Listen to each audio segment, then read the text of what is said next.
1.5 scent స్థలాన్ని ఇచ్చి నిర్మించడం జరిగింది అధ్యక్ష. అయితే 2019లో అధికారంలో వచ్చినటువంటి జగన్మోహన్ రెడ్డి ప్రభుత్వం ఇష్టానుసారంగా వ్యవహరించి, దుర్మార్గంగా వ్యవహరించి ఆ టిట్కో ఇళ్ళని నామరూపాలు లేకుండా చేయాలన్నటువంటి ప్రయత్నం చేసింది అధ్యక్ష.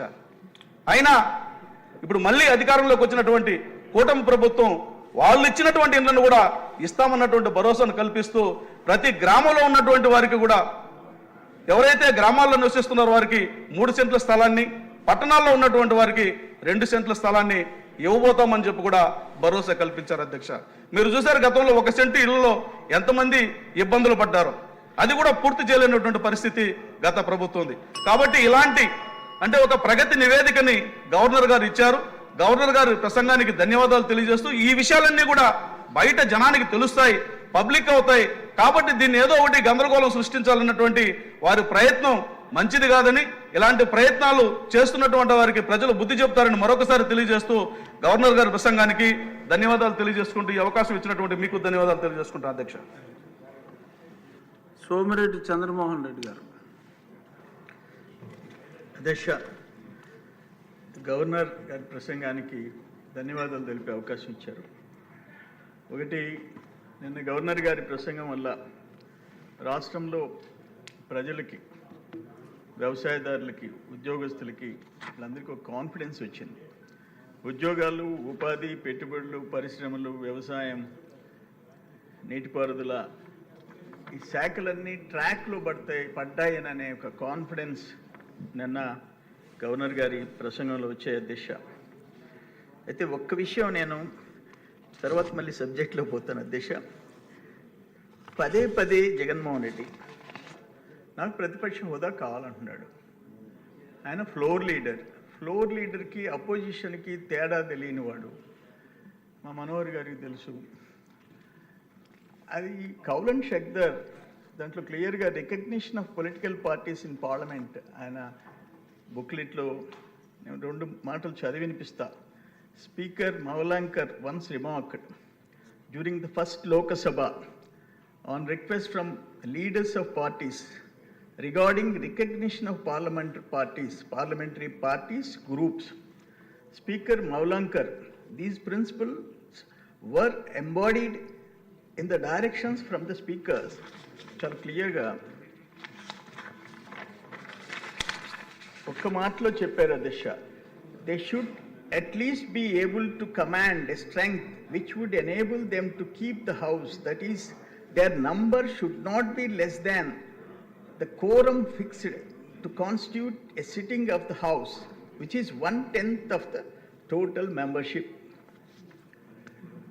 A political party fails to command the required minimum strength, that is 1/10 of the total membership of the house, is recognized as a parliamentary group.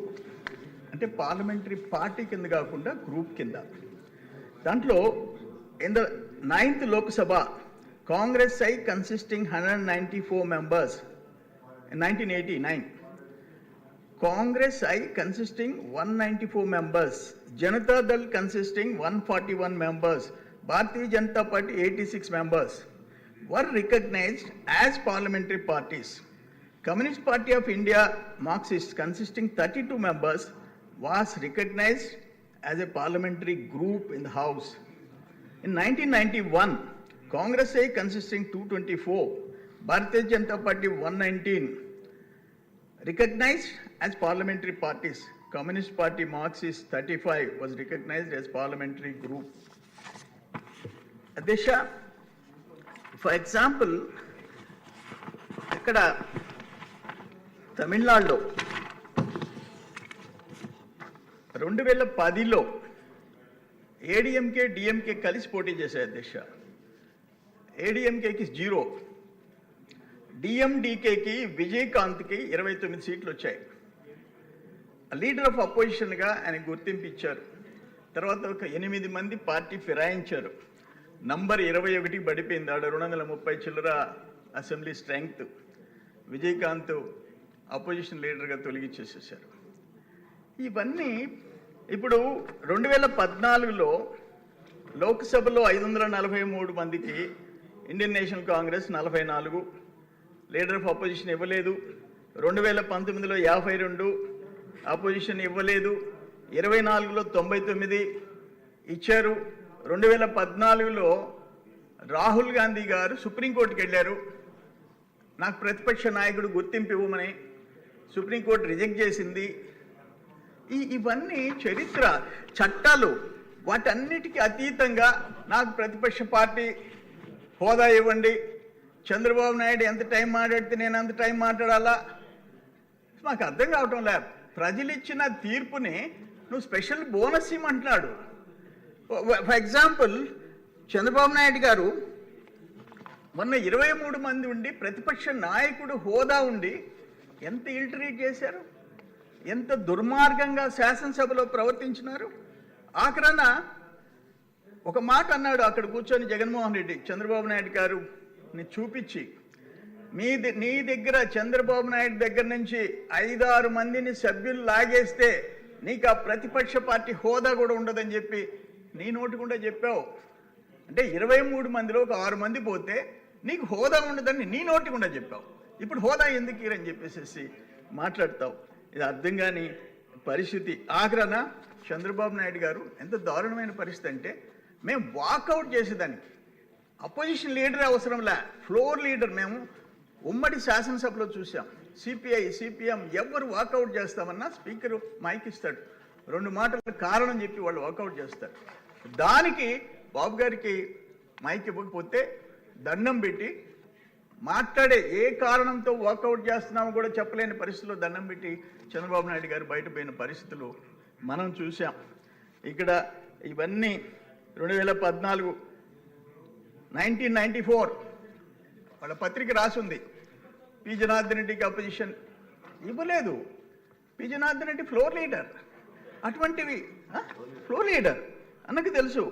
14లో BJP తరఫున లక్ష్మణ్ గారు ఫ్లోర్ లీడర్, 9లో సిపిఐ తరఫున గుండా మల్లేశ్వర్ గారు, 94లో పి జనార్దన్ రెడ్డి గారు, ఎంఐఎంలో 7 మంది సభ్యులు.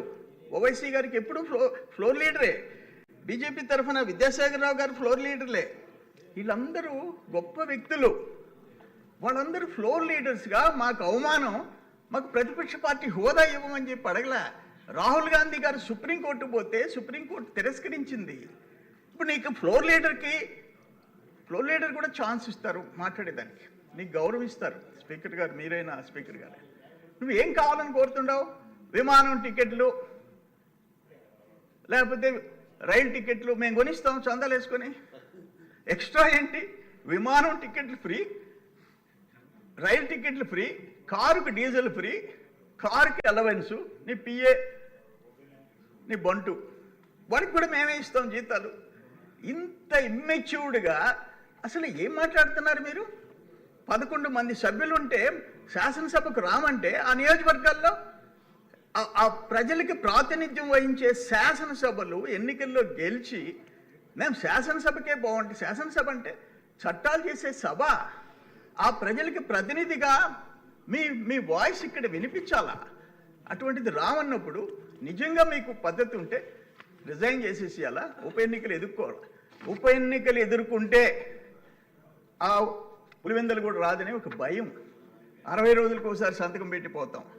ఇటువంటి పరిస్థితి మనం ఎప్పుడు ఇవన్నీ అటుండిచ్చి ప్రజల్ని మిస్లీడ్ చేసేదానికి నువ్వు, నీ ఛానల్, నీ పత్రిక, నీ లీడర్సు స్పీకర్ గారిని, చంద్రబాబు నాయుడు గారిని, కూటమిని తప్పుపడితే నాకు అసలు మీ మీద స్పెషల్ బోనస్ ఎందుకు ఇవ్వాలా?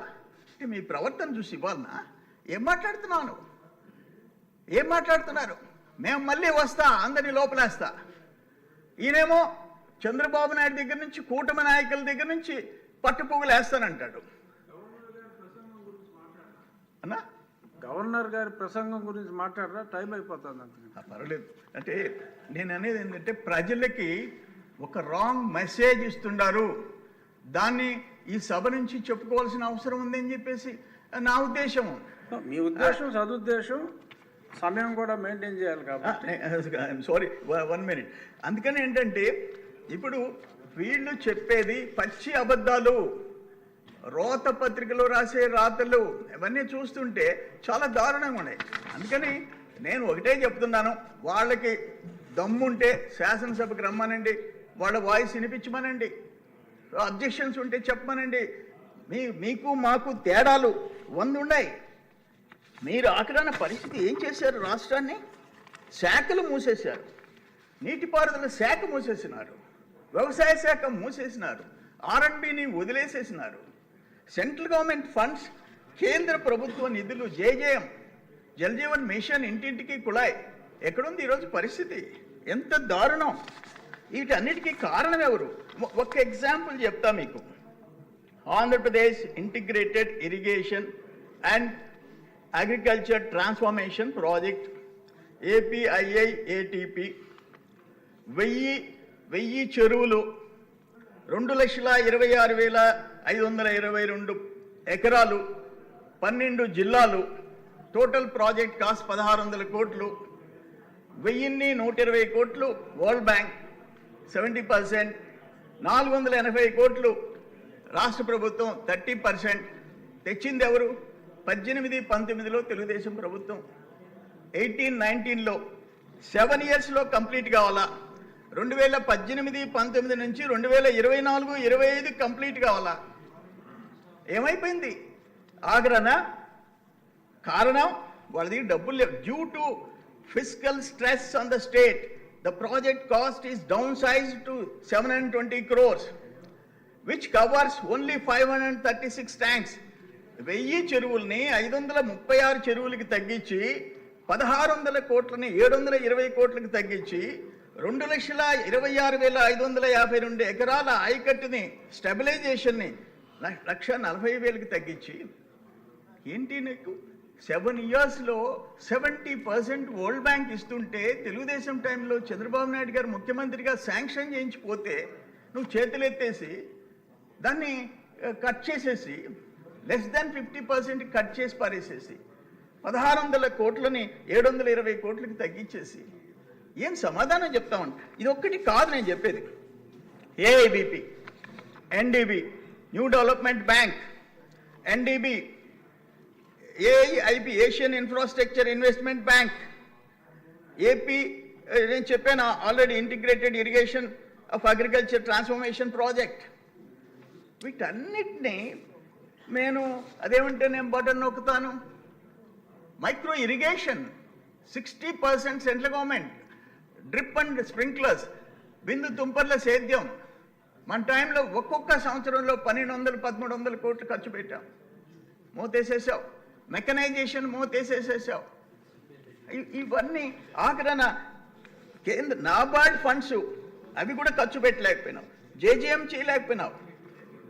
అటువంటి దుర్మార్గమైన పరిపాలన పెట్టుకొని ఈరోజు మనం ఒక కాన్ఫిడెన్స్ వచ్చింది. డ్రిప్ ఇరిగేషన్ అక్కడ స్టార్ట్ అయిపోయింది, పోలవరం ఇక్కడ స్టార్ట్ అయిపోయింది, రాజధాని ఇక్కడ స్టార్ట్ అయిపోయింది, రోడ్లు మరమ్మతులు మొదలైపోయినాయి, కొత్త ప్రాజెక్టులు శాంక్షన్ అవుతున్నాయి. కేంద్రం కాన్ఫిడెన్స్ క్రియేట్ చేసింది. 6,00,000 కోట్లు పెట్టుబడులు వచ్చేదానికి పారిశ్రామికవేత్తలు ముందుకొచ్చారు. ఇవన్నీ ఏ శాఖకు ఆ శాఖ ఈరోజు మంత్రులు ఇండిపెండెంట్ రోల్ ప్లే చేస్తున్నారు. ఆ రోజు ఒక్క మంత్రి, ముఖ్యమంత్రి గడప తొక్కేదానికి లేదు, మాట్లాడేదానికి లేదు.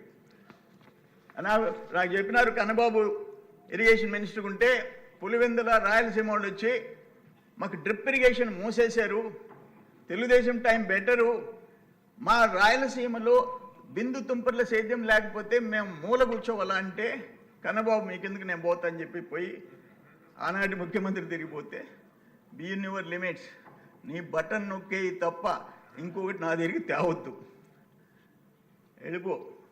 ఆయన పోయి చేతులు ఎత్తేసి నేను ఇట్లా అనుకోలేదు, దయచేసి ఏమనుకోబాక.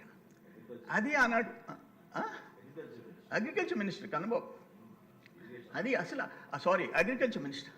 మంత్రులు ముఖ్యమంత్రి దగ్గరికి పోయి వాళ్ళ శాఖలో, వాళ్ళ జిల్లాల్లో చెప్పుకోలేని నియంత పరిపాలన గతంలో చూసాం. ఈరోజు అన్నీ స్ట్రీమ్లైన్ చేసుకునే పరిస్థితి వచ్చింది. అందుకనే ల్యాండ్ టైటిలింగ్ యాక్ట్ దుర్మార్గం. మా తాత ఇచ్చిన ఆస్తి ఎవరో దోనబోయి పిటిషన్ పెడితే నేను పోయి ఒక రిటైర్డ్ ఆర్డీఓ, ఒక తహసీల్దార్లే, ఒక ఆర్డీఓలే, ఒక జాయింట్ కలెక్టర్కి మేము పోయేదానికిలే, సివిల్ కోర్టులో వేసేదానికిలే, రిటైర్డ్ ఆర్డీఓ జిల్లా పెడితే ఆయన తిరిగి పోవాలి మేము.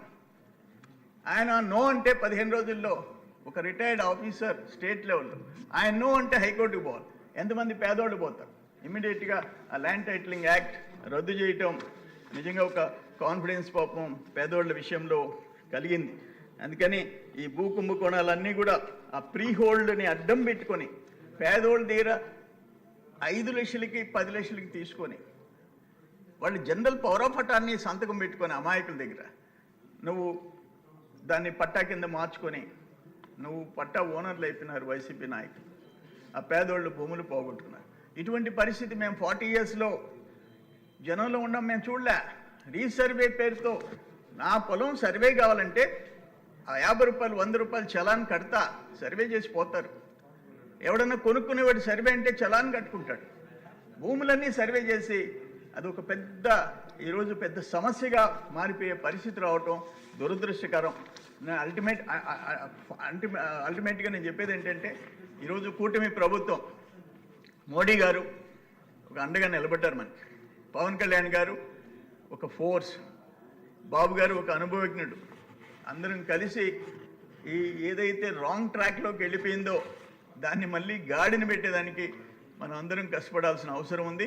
బట్ ఆయనకి మాత్రం నేను ఒక మెసేజ్ ఇస్తున్నాను, మీకు విమానం టికెట్లు బస్ టికెట్లు అన్నీ ఇస్తాము, డీజిల్ పట్టిస్తాము, కారు ఇస్తాము, దయచేసి వస్తే ఆయన ఫేస్ కూడా మేము చూడాలని చెప్పేసి కోరికగా ఉంది అధ్యక్ష. ధన్యవాదాలు. సీనియర్ సభ్యులు ఆదినారాయణ రెడ్డి గారికి చిన్న విజ్ఞప్తి. నిశ్శబ్దం అని చెప్పలేను, మీరు సీనియర్, కొంచెం శబ్దం తక్కువగా చేస్తే సంతోషిస్తారు. ఎం మాలకొండ యాదవ్ గారు చీరాల. అలాగే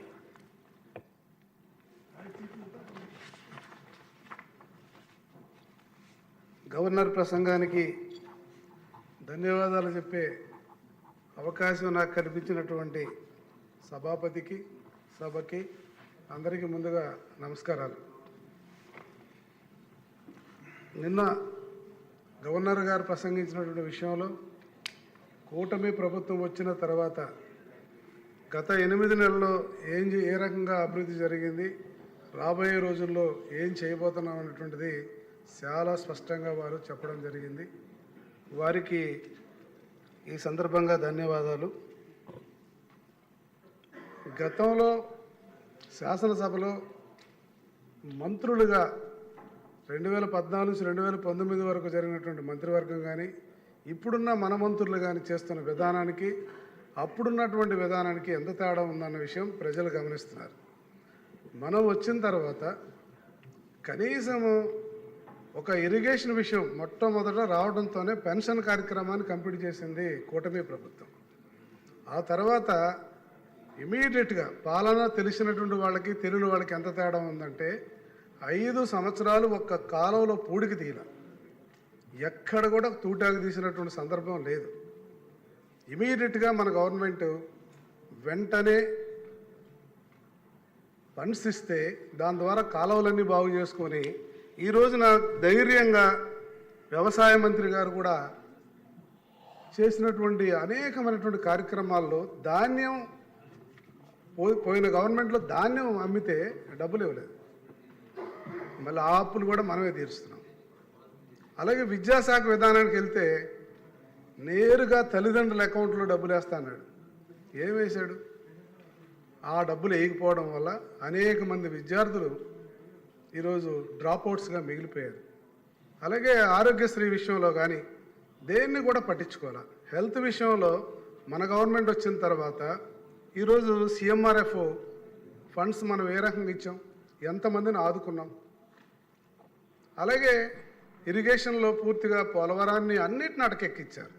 ఏ విషయాన్ని చూసినా సరే వాళ్ళు అసలు పాలన చేశారా చేయలేదా, కేవలం తిట్లు పురాణాలు, ప్రజాస్వామ్యం ఉందా లేదన్నట్టుగా ప్రవర్తించి అదే తీరుని నిన్న ప్రదర్శించడం కూడా ఏమంతా బాగలేదని సామాన్య ప్రజలు కూడా అర్థమైపోయింది.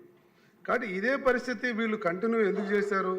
ఆ చేసిన సందర్భంలో ఇవాళ ప్రజలు బుద్ధి చెప్పినా వాళ్ళ మనసు మారలేదు, వాళ్ళ పద్ధతులు మారలేదు.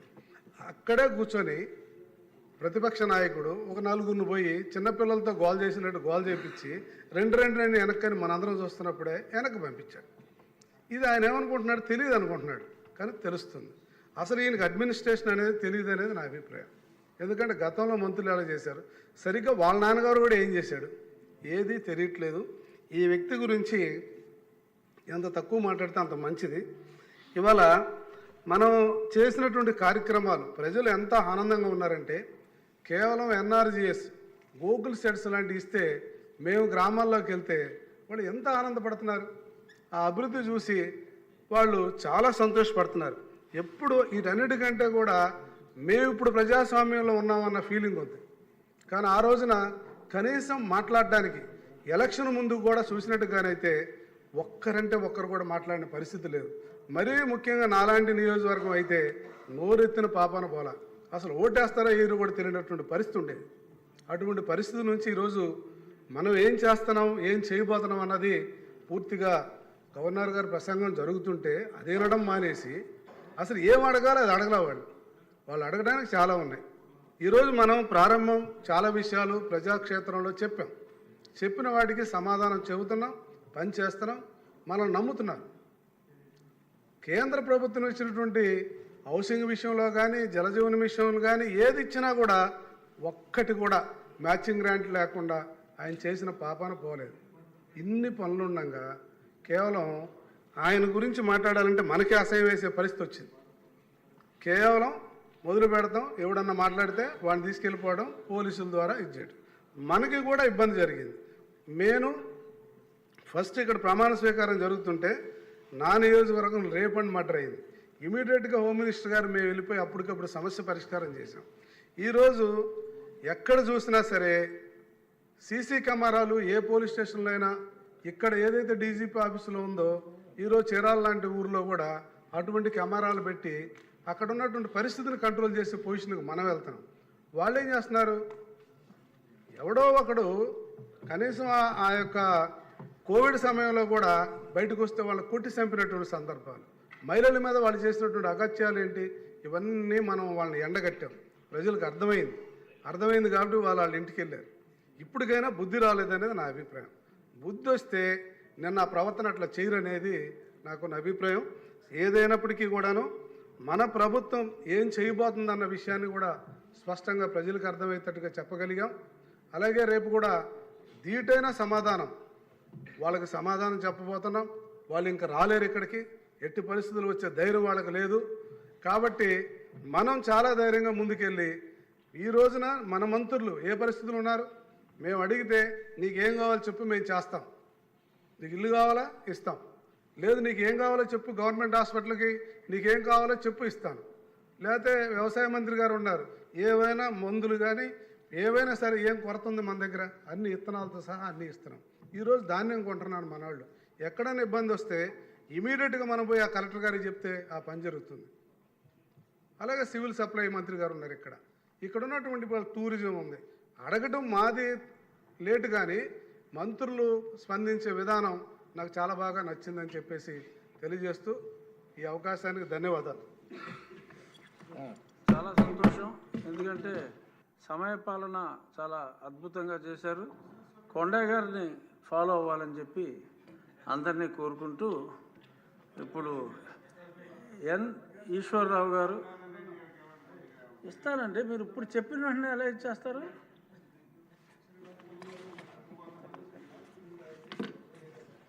అధ్యక్ష, నిన్న ఉభయ సభల్ని ఉద్దేశించి గౌరవ గవర్నర్ గారు ప్రసంగంలో గడచిన 8 మాసాలుగా మన ఎన్డీఏ ప్రభుత్వం సాధించిన ప్రగతిని, భవిష్యత్తులో చేయబోయే కార్యక్రమాలని చక్కగా వివరించినందుకు ఈ సందర్భంగా గవర్నర్ గారికి ధన్యవాదాలు తెలియజేస్తున్నాను. అధ్యక్ష, మాకు వారసత్వంగా గత ప్రభుత్వం మనకి ఇచ్చింది అప్పులు కుప్ప. అధ్యక్ష, ఆర్థిక విధ్వంసం, వ్యవస్థల నిర్వీర్యం, అచేతన వ్యవస్థలో రాష్ట్ర అభివృద్ధి, సంక్షేమం పేరుతో ఒక మాయా ప్రపంచాన్ని ఇచ్చారు. అధ్యక్ష, అన్నింటికీ మించినటువంటి వ్యక్తి స్వేచ్ఛని సర్వనాశనం చేశారు. అధ్యక్ష, కానీ గత ఎన్నికల్లో ఆంధ్రప్రదేశ్ ప్రజలు ఎన్డీఏ కూటమికి 164 స్థానాలు ఇచ్చారు అధ్యక్ష. 164 స్థానాలతో ఏదో విధంగా పరిపాలన చేయమని కాదు అధ్యక్ష. అంతఃపాతాళానికి పడిపోయినటువంటి రాష్ట్ర గౌరవాన్ని కాపాడమని, భావితరాల భవిష్యత్తుని సుస్థిరం చేయమని మనకు ఆంధ్రప్రదేశ్ ప్రజలు ఇంత విజయాన్ని ఇచ్చారు అధ్యక్ష. దానికి కావలసినట్టు నిర్దిష్టమైన నిర్ణయాలు నిర్మోహమాటంగా తీసుకోమని, అందుకే మన ప్రభుత్వం ఎన్డీఏ ప్రభుత్వం ల్యాండ్ టైటిలింగ్ యాక్ట్ని రద్దు చేశాం, ఇసుక మద్యం విధానాలని మార్చాం, చెత్త పన్నుని చెత్తబుట్టలో వేశాం అధ్యక్ష. మా విలువల్ని, భూ విలువల్ని హేతుబద్ధకరంగా చేశాం అధ్యక్ష. విద్యుత్ ఛార్జీలు 2025-26 సంవత్సరానికి పెంచకూడదని నిర్ణయించాం అధ్యక్ష. అధ్యక్ష, ఎన్డీఏ ప్రభుత్వం సంక్షేమంతో పాటు అభివృద్ధికి కూడా ప్రాధాన్యత ఇస్తుంది అధ్యక్ష. సంక్షేమం, అభివృద్ధి రెండు కళ్ళుగా చూస్తూ నిన్న గవర్నర్ గారు తన ప్రసంగంలోనే చెప్పారు అధ్యక్ష. గడిచిన 8 మాసాల్లో రాష్ట్రానికి 6.5 లక్షల కోట్ల విలువైన పెట్టుబడులను తీసుకురావడం అసాధారణమైన విషయం అధ్యక్ష. నిజంగా దీనికి కారణమైనటువంటి మన భారత ప్రధానమంత్రి నరేంద్ర మోడీ గారు, మన రాష్ట్ర ముఖ్యమంత్రి చంద్రబాబు నాయుడు గారికి ఎంత పొగిడినా తక్కువే అధ్యక్ష. అధ్యక్ష, గత ప్రభుత్వం ఏ రోడ్డు మీద కూడా ఒక తట్టెడు మట్టి వేయలేదు అధ్యక్ష.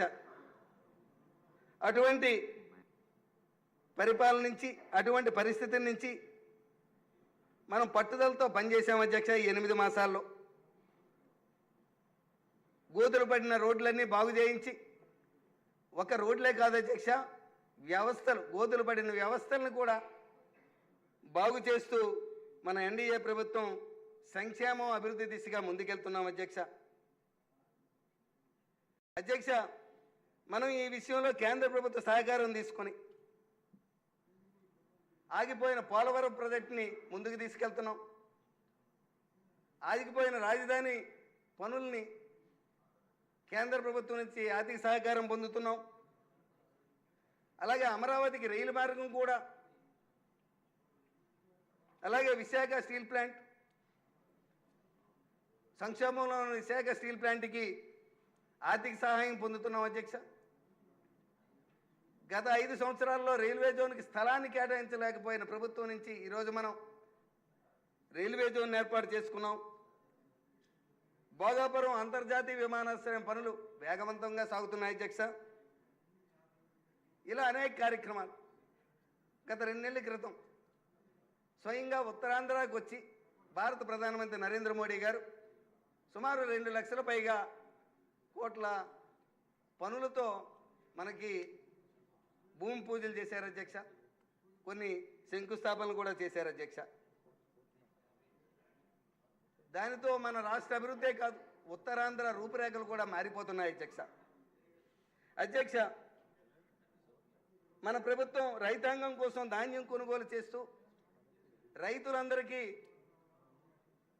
48 గంటల్లోపే వాళ్ళకి పరిహారం చెల్లిస్తుంటే, వాళ్ళ డబ్బులు వాళ్ళ అకౌంట్లో వేస్తుంటే, ఇది చూసి వారవలేని వైసీపీ మీడియా కానీ, వైసీపీ నాయకులు కానీ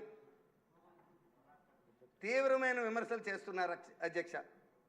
అలాగే మిర్చి పంటకు తెల్ల తెగులు వచ్చి గత కొన్ని సంవత్సరాలుగా రైతాంగం బాధపడుతుంటే, ఇలా తాడేపల్లి ప్యాలెస్ నుంచి ఒక్క అడుగు కూడా ముందుకేసి రైతుల బాధలు ఏ రోజు చూడలేదు అధ్యక్ష.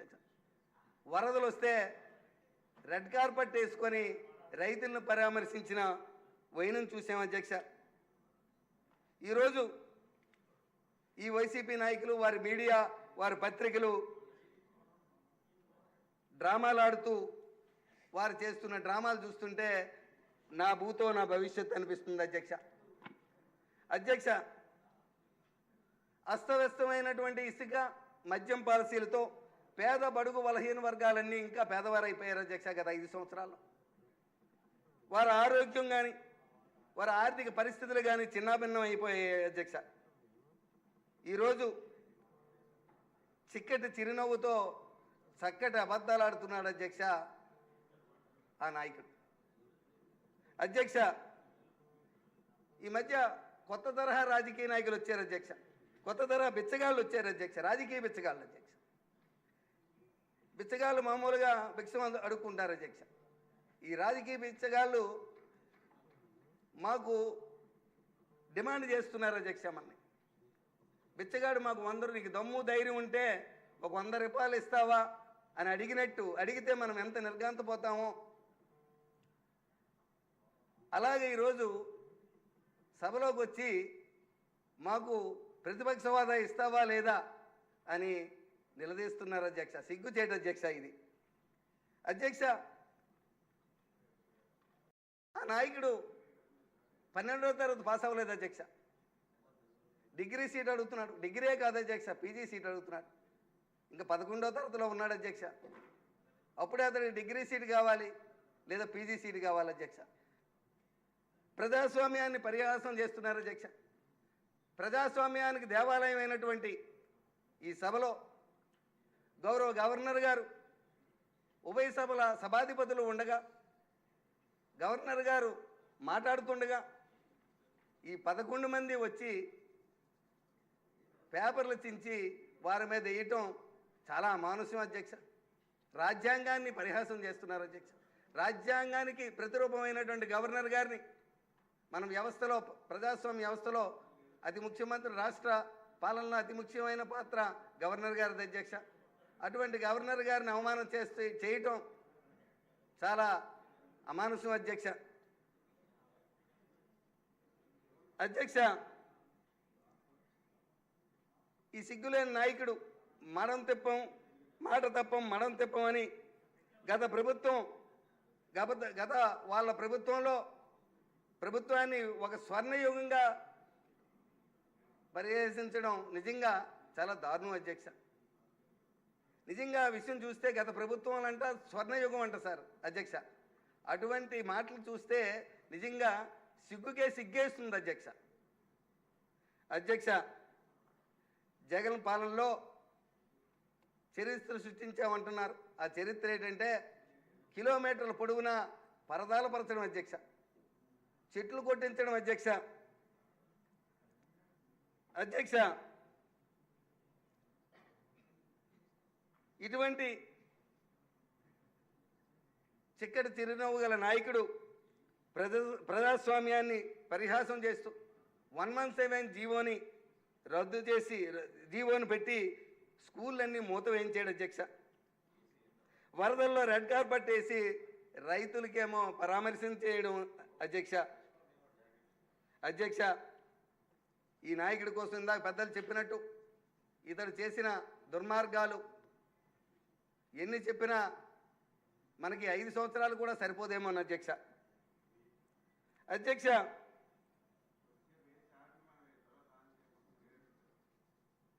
మన కేంద్ర ప్రభుత్వం మనం పెట్టిన బడ్జెట్లో 25-26 సంవత్సరానికి మనం పెట్టిన బడ్జెట్లో వాడల నిర్మాణానికి అధ్యక్ష, వాడల నిర్మాణానికి మారిటైమ్ డెవలప్మెంట్ ఫండ్ కింద 25,000 కోట్లని పెట్టడం జరిగింది అధ్యక్ష. అధ్యక్ష, గుజరాత్ తర్వాత ఎక్కువగా సముద్ర తీర ప్రాంతం ఉన్న ప్రాంతం మన ఆంధ్రప్రదేశ్ అధ్యక్ష. మనం కూడా ఆంధ్రప్రదేశ్లో కూడా శతాబ్దాల తరబడి వాడలు తయారు చేసే సామర్థ్యం ఉన్న ప్రదేశం అధ్యక్ష. మనం కూడా మన ఆంధ్రప్రదేశ్ కూడా మీ ద్వారా సభ ద్వారా గౌరవ ముఖ్యమంత్రి గారిని కోరుకుంటున్నాను, ఇటువంటి అవకాశాన్ని కూడా వినియోగించి మన ఆంధ్రప్రదేశ్లో కూడా వాడల తయారీ కేంద్రాన్ని పెడితే ప్రత్యక్షంగా పరోక్షంగా ఎన్నో ఉద్యోగాల్ని పొందగలిగే అవకాశం ఉంటుంది అధ్యక్ష. అధ్యక్ష, కృషితో నాస్తి దుర్భిక్షం అన్నారు అధ్యక్ష పెద్దలు. ఎంతటి సంక్షోభాన్నైనా మనుషులు తమ కృషితో అటువంటి సంక్షోభాన్ని అధిగమించవచ్చని చెప్పారు అధ్యక్ష. గత ప్రభుత్వం జగన్మోహన్ రెడ్డి చేసినటువంటి అటువంటి దుర్భిక్షం నుంచి ఈరోజు మనం బయటపడాలంటే 5.5 కోట్ల ఆంధ్రుల కృషితో 164 మంది సభ్యులున్నటువంటి ఈ సభ ద్వారా మన నాయకుడు ముఖ్యమంత్రి వర్యులు గౌరవ చంద్రబాబు నాయుడు గారి నాయకత్వంలో మన భారత ప్రధానమంత్రి నరేంద్ర మోడీ గారి సహాయ సహకారాలతో మన ఆంధ్రప్రదేశ్ని భారత ప్రధానమంత్రి నరేంద్ర మోడీ గారు ప్రవేశపెట్టినటువంటి వికసిత భారత్కి అనుగుణంగా మన నాయకుడు కలగంటున్నటువంటి ప్రణాళిక చేసినటువంటి స్వర్ణాంధ్రప్రదేశ్ దిశగా మనందరం కూడా కృషి చేద్దామని ఈ సందర్భంగా గవర్నర్ గారికి మరోసారి ధన్యవాదాలు తెలియజేస్తూ నాకు ఈ అవకాశం కల్పించిన మీకు ధన్యవాదాలు తెలియజేస్తున్నాను అధ్యక్ష. అందరూ సభకు రాని ఒక జగన్మోహన్ గారి గురించి మాట్లాడుకుంటున్నారు. ఇప్పుడు రెగ్యులర్గా సభకు వచ్చే జగన్మోహన్ గారిని మాట్లాడమని కోరుకుంటున్నాను. ప్రసంగం ధన్యవాదాలు తెలియజేసే అవకాశాన్ని కల్పించినందుకు మీకు, అలాగే మా ముఖ్యమంత్రి గారికి, డిప్యూటీ సీఎం గారికి, మా యువ నాయకుడు నారా లోకేష్ గారికి ప్రత్యేక ధన్యవాదాలు తెలియజేసుకుంటూ, మీరు చెప్పినట్టే గత ప్రభుత్వంలోని ముఖ్యమంత్రి నాకు ఏదో ఆపోజిషన్ పదవి ఇస్తే నేను అసెంబ్లీకి వస్తానంటూ నిన్న సాక్షాత్తు గవర్నర్ గారిని కూడా బెదిరించడం మనమందరూ చూసాం, యావత్తు తెలుగు ప్రజలందరూ కూడా గమనించారు. సో అతనికి ఏమొస్తుందో తెలియదు, కానీ వచ్చిన ఎమ్మెల్యే పదవితో అసెంబ్లీకి రావాలనేదే తెలియని వ్యక్తిని ప్రజలు విపక్షానికి ఎన్నుకోకుండా 11 సీట్లతో పరిమితం చేసినా కూడా చిన్నప్పుడు మేము టీవీలో విన్నాం అధ్యక్ష. డిఎల్ రవీంద్రారెడ్డి గారు చెప్పేవారు ఈ జగన్మోహన్ రెడ్డి గురించి. చిన్నప్పుడు భలే మారం చేసేవాడంట. నీకు ఇన్ని మార్కులు వచ్చాయంటే లేదు లేదు నాకు 100కు 100 వచ్చాయనేవాడు. అడిగితే అలా అసెంబ్లీకి 11 మందిని ఇస్తే ఆ అపోజిషన్ నాయకుడిగా ఎన్నుకునే అవకాశం ఉండదని తెలిసి కూడా సాక్షాత్తు టీవీల్లో మొన్నంతా బెదిరిస్తున్నాడు. 7 సముద్రాల ఎక్కడున్నా కూడా మిమ్మల్ని పట్టుకొని వచ్చి శిక్షిస్తాను అంటూ అధికారుల్ని భయపెట్టడం అందరూ చూసాము. అలాగే ఇక్కడ కూడా అసెంబ్లీలో గవర్నర్ని బెదిరిస్తే ఇక్కడ ఉన్న 164 మంది కూడా భయపడిపోతారు, వారికి ఎవరు అడ్డు తగలమనే ఒక ఆలోచనతో ఉన్నాడు. అవి ఏవి నడవదు. ఇక్కడ చంద్రబాబు నాయుడు గారి నాయకత్వంలో వారికి ఉన్న సుదీర్ఘ అనుభవం, ఎందుకంటే డిఫెన్స్లో పడేయడం వైఎస్ జగన్మోహన్ రెడ్డికి బాగా తెలిసిన విద్య. ఎందుకంటే టీవీ పేపర్ పెట్టుకున్నారు, పొద్దునే ఏ నాయకుడు బాగా పనిచేస్తూ మంచి పేరు తెచ్చుకుంటున్నాడో అతని పైన అక్కడ లోకల్ పేపర్లో కావచ్చు, ఛానల్లో కావచ్చు ఏదో ఒక న్యూస్ వేయించడం, దాన్ని మళ్ళీ అతన్ని డిఫెన్స్లోనో లేదా ఆలోచించే విధానంలోకి నెట్టే అలవాటు ఉన్న ఏకైక వ్యక్తి భారతదేశంలో ఎవరన్నా అంటే అది వైఎస్ జగన్మోహన్ రెడ్డి. కాబట్టి మేమేవైతే ఎలక్షన్ సమయంలో ప్రజలకు హామీ ఇచ్చామో వాటన్నిటినీ మా కూటమి ప్రభుత్వం సూపర్ 6 అనే ఒక మంచి కార్యక్రమంతో ప్రజల్లోకి వెళ్ళాం. మంచి మ్యాండేట్ ఇచ్చారు. 164 మంది గెలిచాము కూటమి ఎమ్మెల్యేలందరూ. కాబట్టి మన శక్తి సామర్థ్యం ముందర అతను ఏది నడవదు. కాబట్టి ఇక్కడికి వచ్చి తన ముఖాన్ని చాటుకోలేక ఏదైతే రానిది అడిగాము అంటే అది ఇవ్వరు. కాబట్టి దాన్ని ప్రజల్లోకి కమ్యూనికేట్ చేయడానికే ఆ నాయకుడు ఉన్నాడు. కాబట్టి మేము ఏదైతే మాట ఇచ్చామో ఎలక్షన్లో ఆ విధంగా మొట్టమొదటిది పెన్షన్ 3000 కాస్త 1000 పెంచి 4000 రూపాయలు ఇంకా ఒక రోజు ముందే ప్రజలకి ఇవ్వడానికి మా ముఖ్యమంత్రి గారు ప్రతి ఎమ్మెల్యేని మంత్రిని కూడా ఆ రోజు వెళ్ళి ప్రజల్లో ఉండి ప్రజలకు ఇవ్వడం జరుగుతుంది. ప్రత్యేకంగా ముఖ్యమంత్రి గారు కూడా ప్రతి నియోజకవర్గానికి వెళ్ళి పెన్షన్ కార్యక్రమాన్ని ప్రజల్లోకి తీసుకుపోతున్నారు. సో ఇటువంటి అనేక కార్యక్రమాలు ఇక్కడే సభలో మా జిల్లా అధ్యక్ష మంత్రి గారు ఉన్నారు. వారు మేము అడిగిన తక్షణం మాకు ఆర్టీసీ బస్సులు కూడా ఇవ్వడం జరిగింది. ఎందుకంటే మాపై నిలబడ్డ వ్యక్తి వైస్ చైర్మన్గా ఉంటే ఒక బస్సు కూడా తేని వ్యక్తి, అతనిపై మేము కూడా నిలబడి గెలవడం జరిగింది. కాబట్టి మా మంత్రి గారు అడిగిన తక్షణం 36 బస్సులు ఇవ్వడం జరిగింది. కాబట్టి మా ప్రభుత్వంలో మా మంత్రులు ఎవరైనా కావచ్చు, అందరూ మంత్రుల్ని కూడా ఎమ్మెల్యేలు ఏవైతే అడుగుతున్నామో సాధ్యమైనంత వరకు ఫుల్ఫిల్ చేస్తున్నారు అధ్యక్ష. కాబట్టి గవర్నర్ గారి ప్రసంగంలో ఏదైతే దీపం పథకం 2 కావచ్చు, ఇరిగేషన్ కావచ్చు, ల్యాండ్ టైటిలింగ్ యాక్ట్ కావచ్చు, అలాగే శాండ్ ఫ్రీ చేయడం కావచ్చు, ఇంకా అనేక విషయాలు, ఎస్పెషల్లీ అతను పదే పదే చెప్తుంటాడు నేను లిక్కర్ తాగును అని.